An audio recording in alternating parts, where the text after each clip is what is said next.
Bonjour à tous, on se retrouve aujourd'hui encore pour une nouvelle rénovation dans la ville de Glimmerbrook. La semaine dernière, je vous ai déjà montré une des maisons, la maison de la famille Charme, donc c'est la plus grande maison de ma rénovation.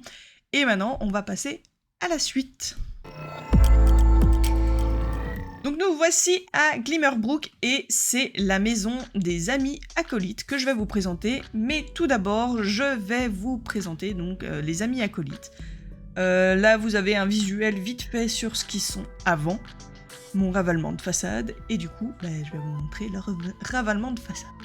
Grace et Tomax vivent en colocation depuis qu'ils sont devenus des jeteurs de sorts. Ils ont des emplois pour gagner leur vie, mais leur véritable passion est la magie. Les deux amis se sont lancés un défi amical, atteindre le rang de jeteur de sorts adepte avant l'autre. Et nous voici donc sur leur terrain où donc résident ces deux amis acolytes, la maison créée par EA. De premier abord, voilà, il n'y a pas grand chose en extérieur. On est sur un terrain assez vide en même temps. Il y a des choses, mais c'est quand même assez vide. Il y a 3 fois le même arbre. 3 fois de la même taille, pareil. Bref. Peut mieux faire. La visite, donc de haut, on a ici on arrive directement dans un couloir qui est ouvert sur un salon avec seulement 2 chaises sans canapé et une salle à manger qui est accolée à une petite chambre. Là on a une petite cuisine et une salle de bain.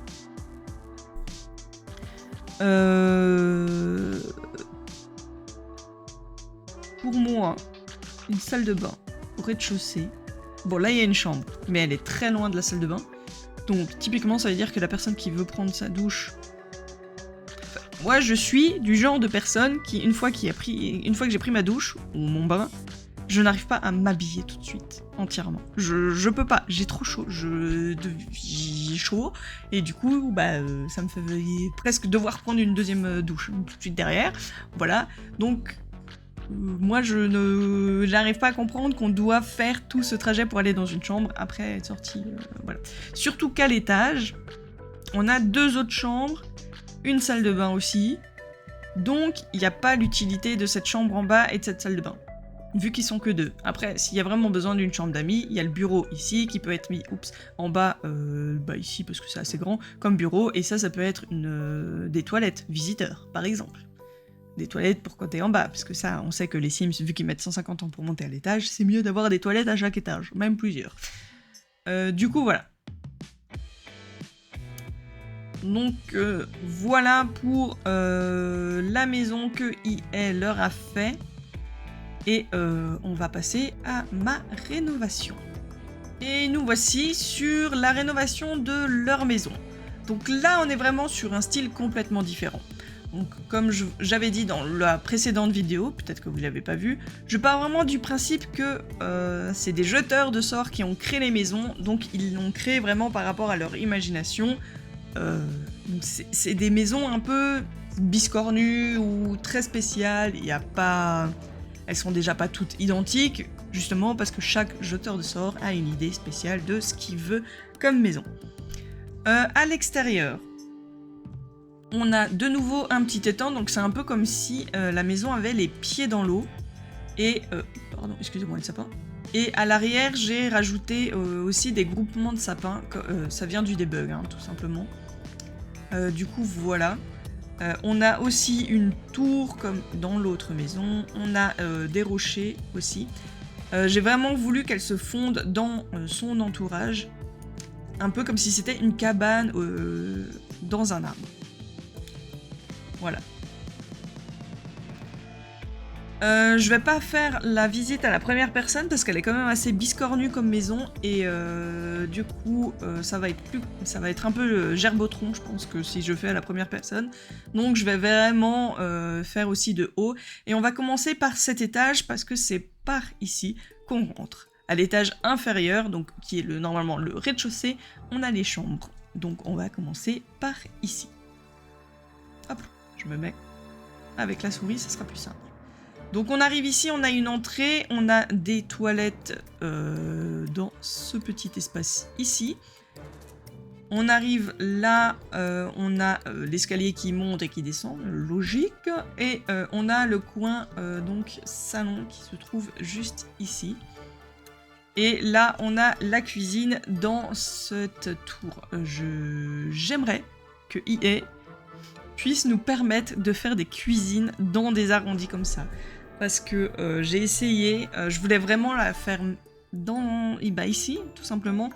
Mais je pense pas que ça aurait été fonctionnel, surtout que j'avais pas vraiment un carreau complet pour mettre la gazinière et tout ça, donc j'ai dû me débrouiller autrement. Hop, hop, hop, hop, hop. On est tous morts, on a fait un saut de l'ange.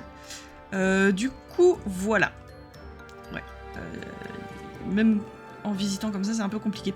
On va passer directement à l'étage, comme ça on garde le stable pour la fin. Quand on monte à l'étage, on a du coup accès à ce balcon ici avec de quoi charger les cristaux et de quoi regarder les étoiles, très important pour... D'accord. De quoi regarder les étoiles, très important pour les jeteurs de sorts. Et puis on se retrouve ici dans l'antre de la magie. Avec donc de quoi faire de la magie, on a aussi un grimoire, etc. J'ai aussi utilisé beaucoup vampire pour dans cette ville. Là, on a des malles, on a de quoi mettre des collections. Et quand on monte ici par l'échelle, on peut faire du paranormal. On peut invoquer les esprits. Voilà. Et du coup, quand on descend, on se retrouve à l'étage des chambres avec une petite salle de bain. Alors, il y a un problème de lumière ici. C'est tout simplement parce que j'ai collé les fenêtres. Et normalement, on peut pas. Je crois pas qu'on puisse les coller comme ça. Et donc, c'est vraiment au millimètre près. Et du coup, ça enlève la luminosité sur cette fenêtre. Mais à l'extérieur, on la voit très bien.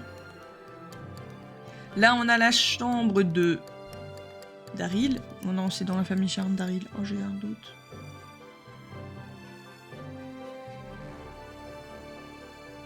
Non, c'est pas Daryl, c'est Tomax. Voilà, la chambre de Tomax. Et ensuite, on a la chambre de sa colocataire. J'ai perdu son nom, je l'avais il y a 2 secondes, mais je l'ai perdu. Voilà, j'ai rajouté ici la possibilité de s'asseoir. Je trouvais ça sympa. Personnellement, si j'avais une fenêtre comme ça chez moi, je mettrais de quoi m'asseoir pour pouvoir bouquiner tranquille en ayant vue sur l'extérieur. Et du coup, voilà, c'est tout pour cette maison. Qui est assez spéciale quand même. Mais je voulais vraiment faire quelque chose d'assez... qui change beaucoup de ce qu'on peut voir dans les Sims. Pour tous les jeteurs de sorts. Voilà. Donc ça, c'était le dernier terrain avec des personnes qui habitent. Donc pour les prochaines vidéos, on va faire les terrains communautaires. On a le bar et ensuite l'école de magie. Et en dernier, ça sera le terrain vide. Enfin le terrain avec une maison vide et les 3 PNJ, les 3 sages de l'école. Leur ravalement de façade. Voilà. En tout cas, j'espère que cette rénovation vous a plu. Et comme d'habitude, si vous voulez télécharger mes créations, vous avez mon identifiant EA dans la description pour la galerie. Et pour rappel, j'utilise vraiment tous les packs. Je me donne aucune restriction. Donc voilà. En tout cas, j'espère que ça vous a plu, c'est le plus important. N'oubliez pas de vous abonner si vous voulez voir les prochaines vidéos, de mettre un petit pouce, ça fait toujours plaisir, un petit commentaire si ça vous intéresse. Voilà, je fais ma petite pub. Et bonne journée ou bonne soirée, tout dépend quoi ce que vous avez regardé. Voilà, allez, des bisous. Ciao!